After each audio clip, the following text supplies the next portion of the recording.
প্রচন্ড emotional excited ছিলাম city সেন্টারে আসার আগে, কিন্তু এই যে একটা স্টর্ম হলো পুরো একদম স্টেজে, যে একটা সুনামি হলো, তারপরে প্রচন্ড ইমোশনাল। উনি আহ, দাঁড়িয়ে আমাদের ট্রেলার লঞ্চ করলেন, তারপরে একটু কথা হলো।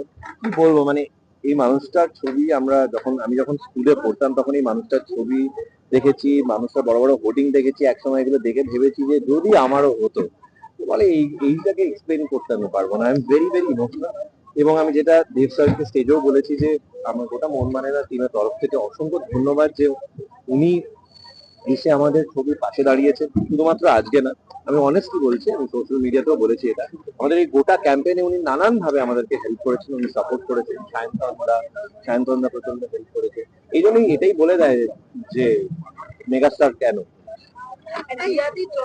হ্যাঁ, উইশ করেছি হিয়াকে, উইশ করেছি। হিয়ার একটু মন খারাপ কারণ জন্মদিনের দিনও হিয়াকে কাজ করতে হচ্ছে। তবে হ্যাঁ, মানে এখন দেব স্যার আসার পরে মনে হচ্ছে, হিয়াকে আমি বললাম যে এর থেকে বড় গিফট তো কেউ পেতে পারে।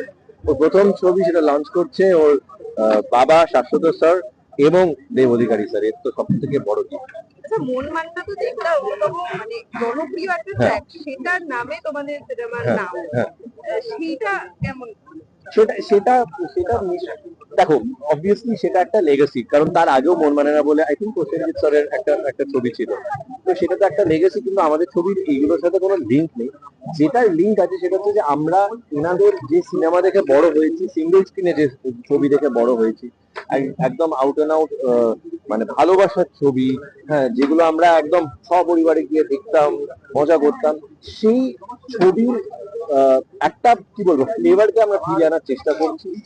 রাহুল দা সারাক্ষণ সেটা করেছে, সেটা কিসমিসেও করেছে, সেটা দিলখুশেও করেছিল।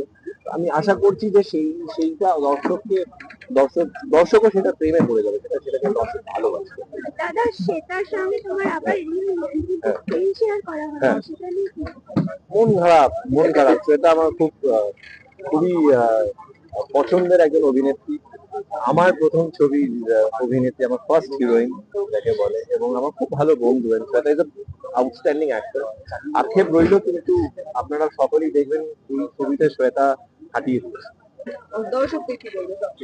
দর্শকদের বলবো, আমি দেখুন একটাই কথা বলবো, ভালোবাসার দিবস আসছে, হ্যাঁ, ভ্যালেন্টাইন্স উইক আসছে, একটাই কথা বলবো, পুরো প্রেমে ফ্রিল্যান্স করা যায়, বাসলে ফুল টাইম ভালোবাসবো, নাহলে বাসবো।